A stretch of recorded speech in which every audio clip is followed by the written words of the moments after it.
ህወሓት ናይ ኢትዮጵያ ሓይሊ ኣየር ሚስጥራዊ ሓበሬታ ክረክብ ከም ዝኽኣለ ተሓቢሩ ኣሎ። ኣብ 14 ወረዳታት ዞባ ሰሜን ምዕራብ ትግራይ ዘጋጥም ዝነበረ ምቁራጽ ሓይሊ ኤሌክትሪክ ንምፍታሕ ዓሊሙ ብሰለስተ ዕፅፊ ብምዕባይ ክስራሕ ዝጸንሐ ሳብስቴሽን ሓይሊ ኤሌክትሪክ ብዕሊ ተመሪቑ ንግልጋሎቱ በቒዑ ኣሎ። ዕጫ ኢትዮጵያ ኣብ ወሰን ገደሊ ዘሎ ፕሮፌሰር መራራ ጉዲና ጅቡቲ ተዋጋእቲ ውድባት ሱዳን ብቕልጡፍ ተኽሲ ደው ከብሉ ኣብ ዘተክዋፈሩን ኣተሓሳሲባ ኣብ ማእኸላይ ምብራቕ ዝተረኣየ ጎንፂ ካብ ወሽመጥ ፋርስ ዝመጽእ ዋሕዚ ነዳዲ ብምዝራግ መጻረይ ነዳዲ ዳንጎቴ ኣብ መላእ ኣፍሪቃ ንኽሰፍሕ መስኮት ከፊቱ ኣሎ። መራኽብ ዓለም ጉዕዞ ክንክትጅምራ ነዳዲ ክንምልኣ ሞተር ክነንቀሳቕሳ ዶናልድ ትራምፕ ታሪኻዊ ፍጻሜ ኤሎን መስክ ናይ መጀመርያ ትሪልዮነር ኮይኑሎም። ዝተኸበረ ሰላምታና ኣብ በቢ ዘለኹም ተመኒና ክቡራት ተኸታተልቲ ዕለታዊ መደብና ዜናታት እዚ ዕለት በርእስተ ዜና ፈሊምና ናብ ዝርዝሮም ክነስግረኩም።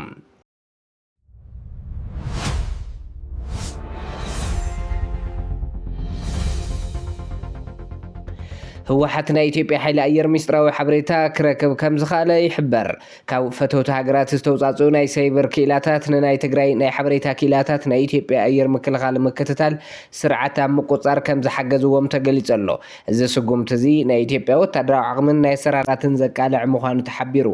እዚ ስርዓት ብልጽግና ኣብ ልዕሊ ትግራይ ንዝሓሰቦ ወታደራዊ ስጉምቲ ዓብዪ ዕንቅፋት ክኾነ ከም ዝኽእል ይግመት። ትግራይ ሎሚ ምስ ጎረባብቲ ሃገራት ከም ሱዳንን ኤርትራን ዘለዋ ርክባት ኣብ ሓበራዊ ረብሓ ፀጥታን ምርጋእን ዝተበሰረተ ሓድሽ ምዕራፍ እናሓዘ ከም ዝርከብ እውን ይሕበር ኣሎ። እዚ ብልጽግና ዘሰንበደ ናይ መረዳእታን ናይ ሳይበር ቴክኖሎጂን ምትሕብባር ትግራይ ኣብ ዞባ ቀርኒ ኣፍሪቃ ዘለዋ ዲፕሎማስያውን ወታደራውን ተሰማዕነት ክብል ከም ዘኽእሎ ይግለጽ። እቲ ትማሊ ንትግራይ ንምድኻም ዝተዓለመ ናይ ከበባ ስትራቴጂ ፈጺሙ ፈሺሉ እዩ ምባል እኳ እንተዘይተኻእለ ሙሉእ ብምሉእ ከበባ ክግበረሉ ከም ዘይካል እናረጋገጸ ምዃኑ ይሕበር። ኣብ 14 ወረዳታት ዞባ ሰሜን ምዕራብ ትግራይ ዘጋጥም ዝነበረ ምቁራጽ ሓይሊ ኤሌክትሪክ ንምፍታሕ ዓሊሙ ብሰለስተ ዕፅፊ ምዕባይ ክስራሕ ዝጸንሐ ሳብስቴሽን ሓይሊ ኤሌክትሪክ ብዕሊ ተመሪቑ ንግልጋሎቱ በቒዑ ኣሎ። ኣብ ዞባ ሰሜን ምዕራብ ዝርከባ 14 ወረዳታት ዘጋጥም ዝነበረ ናይ ሓይሊ ምቁራጽ መብራህቲ ንምፍታሕ ድሕሪ ብዙሕ ጻዕሪ ከም ዝተወገነ ተሓቢሩ ኣሎ። ቅድም ክበል 26.5 ሜጋዋት ዝነበረ 50 ሜጋዋት ሓይሊ ብምውሳኽ 76.5 ሜጋዋት ከምንጩ ማለት እውን ናብ ሰለስተ ዕፅፊ ብምዕባይ ሎሚ ንምረቓ ምብቅዑ ንኩሉ ነባሪ ዞባ ሰሜን ምዕራብ ዝነበረ ምቁራጽ ከም ዝፈትሕን ኣብዚ ብርኪ ንክበጽሕ ድጋፍ ዝገበሩ ኣካላት ምስግና ቀሪቡሎም ኣሎ። ዕጫ ኢትዮጵያ ኣብ ወሰን ገደሊ እዩ ዘሎ ፕሮፌሰር መረራ ጉዲና ኢትዮጵያ ካብ ማንም ግዜ ንላዕሊ ኣብ ቀለበት መንገዲ ትርከብ ዝበሉ ፕሮፌሰር መረራ ጉዲና ፋኖን ሸነን መንግስቲ ክግልብጡ ተኽእሎ ከም ዘለዎም ድማ ይገልጹ። እዚ ስቑኢልካ ፖለቲካ ወረ እንተይኮነ ናይ ሕድሕድ ኢትዮጵያዊ ዜጋ ህይወት ዝነክእ ይብሉ። እዚ ዘለናሉ ናይ ዋጋ ናህሪ ምፍንቓል ኩናት ዘይምርግጋዕ ዝበለጸ እናደፍአ ኢትዮጵያ ናብ ዓዘቕቲ የእትዋ ኣሎ ኢሎም። እቲ እንኮ ተስፋ ድማ ዘተሰላሚ ነይሩ ንዑ ኣቓልቦ ዝህባ ኣእምሮ ግን የለን ይብሉ። ዕጡቓት ናብ ማእኸል ምግስጋስ ነቲ መንግስቲ ክግልበጥዎ ይኽእል እዮም። እዚ ድማ ነቲ ሃገር ናብ ዓዘቕቲ ክመርሓ ይኽእል ይብሉ። ኣብ መወዳእታ ድማ ኢትዮጵያ ትበሃል ሃገር ታሪክ ኮይና ትቕየረሉ ናይ ምብታን ሓደጋ ከንጸላልዋ ከም ዝኽእል የእንፍቱ። ጅቡቲ ተዋጋእቲ ውድባት ሱዳን ብቕልጡፍ ተኽሲ ደው ከብሉን ኣብ ዘተክዋፈሩን ኣተሓሳሲባ መንግስቲ ጅቡቲ ኣብ ሱዳን ዝካየድ ዘሎ ጎንፂ ክልቲኦም ወገናት ብቕልጡፍ ተኽሲ ደው ከብሉን ናብ መኣዲ ዘተ ክቐርቡን ፀዊዑ ኣሎ። ሚኒስትር ጉዳያት ወፃኢ ጅቡቲ ዓብደልቃድር ሑሴን ዑመር ኣብ ዘውፅኦ መግለፂ ሃገሩ ንዝኾነ ዲፕሎማስያዊ ተበግሶ ክትድግፈን ቀጥታዊ ዘተ ከተተኣናገድን ድልውቲ ምዃና ሓቢሩ እዩ። እቲ ኩናትን ተቐፂሉ ንቀርኒ ኣፍሪቃ ሓፈሻዊ ሓደጋ ከም ዝኾነ ከምኡውን እቲ ኣህጉር መስመር መራኸቢ ዝኾነ ኣብ ቀይሕ ባሕሪ ዝርከብ መጻበ ባቢኤል ምውሓስ ወሳኒ ምዃኑን ኣብ ሱዳን ዝካየድ ዘሎ ኩናት ምንዝዛም ሓደ ስጉምቲ ናብ ዝክኸውን ከም ዘሎ ዘመላኸተ እቲ ሚኒስትር ጅቡቲ ከም ኣቦ መንበር ኢጋድ መጠን ላዕላውነትን ግዛእታዊ ሓድነት ሱዳን ከም እተኸብርን ነዚ ንምሕላው ፖለቲካዊ ጻዕርታት ቀዳምነት ከም እትህብን ኣመላኺት ኣላ። ማሕበረሰብ ዓለም ብኩናት ዝተሃስዩ ሱዳናውያን ሰብኣዊ ሓገዝ ክውስኽ እውን እቲ ሚኒስተር ፀዊዑ ኣሎም። ኣብ ማእኸላይ ምብራቕ ዝተረኣየ ጎንፂ ካብ ወሽመጥ ፋርስ ዝመጽእ ዋሕዚ ነዳዲ ብምዝራግ መጻረይ ነዳዲ ዳንጎቴ ኣብ መላእ ኣፍሪቃ ንኽሰፍሕ መስኮት ከፊቱሉ ኣሎ። ብመጻበ ሄርሙዝ ዝለኣኽ ጽዕነት ጸቕጢ ኣብ ዝግበረሉ ዘለዋን ንነዊሕ እዋን ኣብ መጻረይ ነዳዲ ወሽመጥን ቤንዚንን ናፍጣን ዝምርኮሳ ሃገራት ናብ ገዛእ ቀሪበን ይጥምታ ኣለዋ። ካብ ሌጎስ ወፃኢ ኣብ መዓልቲ 650,000 በርሚል ዝሽፍን ፋብሪካ ዝሰደደ ዕብዩ ኣስታት 17 ናይ ጽዕነት ነዳዲ ናብ ዕዳጋታት ኣይቮሪ ኮስት፣ ካሜሩን፣ ታንዛንያን፣ ጋናን፣ ቶጎን ክኸውን ኢለኸሎ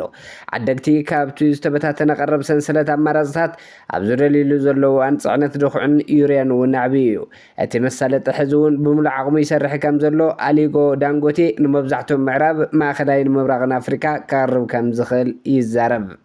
እዚ ለውጢ እዚ ኣብ ዳይናሚክስ ንግዲ ነዳዲ ኣፍሪቃ ለውጢ ዘመላኽት እዩ መራኸቢ ዓለም ጉዕዞ ክንክትጅምራ ነዳዲኽን ምልኣ ሞተርክን ኣንቀሳቕሳ ዶናልድ ትራምፕ ምስ እስላማዊት ሪፐብሊክ ኢራን ኣብ ስምምዕ በፂሕና ኣለና ክህልኹም ደስ ይበልኩም ሆርሙዝ ክኽፈት እዩ ጎንን ጎኒ ድማ ኣሜሪካን ቢራቶ ዝነበረት እገዳ እውን ክለዓል እዩ መራኸቢ ዓለም ርዑኽን ጠቕልላ ሞተርክን ኣበራብራ እቲ ዘይቲ ክውሕዝ ንፍቀደሉ ይብሉ ዶናልድ ትራምፕ ከምኡውን ወላ እንተበሉ ብዙሕ ግዜ ናይ ምድንጋር ስራሕቲ እዮም ዝሰርሑ ፀኒሖም ድማ ንኢራን ከጠንቅቕዋ እዩ ዝረአ ቀዳማይ ሚኒስተር ፓኪስታን ሸህባዝ ሸሪፍ ብወገኖም ኣሜሪካን ኢራንን ኣብ ስምምዕ ሰላም ክበፅሓ ኣረድዮም ሸሪፍ ኣብቲ ኣብ ኤክስ ዝዘርግሕዎ ፅሑፍ ክልቲኦም ወገናት ሊባኖስ ሓዊስካ ኣብ ኩሎም ግንባራት ዝካየዱ ዘለዉ ወታደራውን ስርሒታት ብህፁፅን ብቃወምነትን ደው ከም ዝብሉ ኣውጆም ኣለው ሸሪፍ ወሲኾም ወጋዑ ስነ ስርዓት ምፍራም ስምምዕ ን19 ሰነ ኣብ ስዊዘርላንድ ከም ዝካየድ ሓቢሮም እዮም ምክትል ሚኒስተር ጉዳያት ወፃኢ ኢራን ካዝም ጋሪባብዲ ንመንግስታዊ ቴሌቭዥን ኢራን ካብ ሎሚ ምሸት ጀሚሩ ኣብ ሊባኖስን ካልኦት ግንባራትን ዝካየድ ዘሎ ኩናት ወታደራዊ ስርሒታት ደው ከም ዝብል ኣረጋጊፆም ናይ መወዳእታ ስምምዕ ዝምልከት ዘተ ኣብ ውሽጢ 60 መዓልትታት ከም ዝካየድ ብምግላጽ ኢራን ምፍራስ ስምምዕ እንተጋጢም ናይ ገዛእ ርእሳ ስጉምቲ ክትወስድ ምዃና ኣፍሊጦም ኣብ መወዳእታ ዜናና ኤለን መስክ ታሪካዊ ፍጻሜ ኤለን መስክ ናይ መጀመርያ ትሪልዮነር ዓለም ኮይኑ ቢልዮነር ቴስላን ስፔስ ኤክስን ኢለን መስክ መጠን ሃብቱ $1 ትሪልዮን ሓሊፉ ኣብ ታሪክ ወዲ ሰብ ናይ መጀመርያ ትሪልዮነር ኮይኑ ኣሎ እዚ ክኸውን ዝኻለ እቲ ናይ ህዋ ዳህሳስን ኩባንያን ስፔስ ኤክስ ንፈለማ እዋን ናብ ዕዳጋ ኣክስዮን ድሕሪ ምቕራቡ ዋጋ ኣክስዮን እቲ ኩባንያ ሰማይ ዓሪጉ ስለ ዘሎ እዩ እዚ ድማ ጠቕላላ ዋጋ እቲ ኩባንያ ልዕሊ $2 ትሪልዮን ክበፅሕ ገይርዎ ኣሎ ስፔስ ኤክስ ብናይ ቲከር ምልክት ናብ ዕዳጋ ኣክስዮን ዝቐረበ ኮይኑ ጠለብ ናይቲ ዝቐረበ ኣክስዮን ድማ ካብ ትፅቢት ዝተገበረሉ ልዕሊ 3 እጥፊ ዝለዓለ ብምንባሩ ኣብ ታሪክ እቲ ዛዕበየ ናይ መጀመርያ ናይ ዕዳጋ መእተዊ IPO ኮይኑ ኣሎ ኤለን መስክ ኣብቲ ኩባንያ ዘለዎ 38 ሚእታዊ ብፅሒት ናብ $800 ቢልዮን ዝበፅሐ ኮይኑ እዚ ቅያም ምስቲ ኣብ ቴስላ ዘለዎ ሃብቲ ተደሚሩ ኣብ ዓለም ናይ መጀመርያ ትሪልዮነር ከም ዝገበሮ ፎርብስ ሓቢሩ ኣሎ እምበርከስ ክቡራት ተኸታተልቲ መደብና ዜናታት እዚ ዕለት ኣብዚ ከንቢትና ሰሰናይ ንዓኹም ሰላም ንዓኽ ትግራይ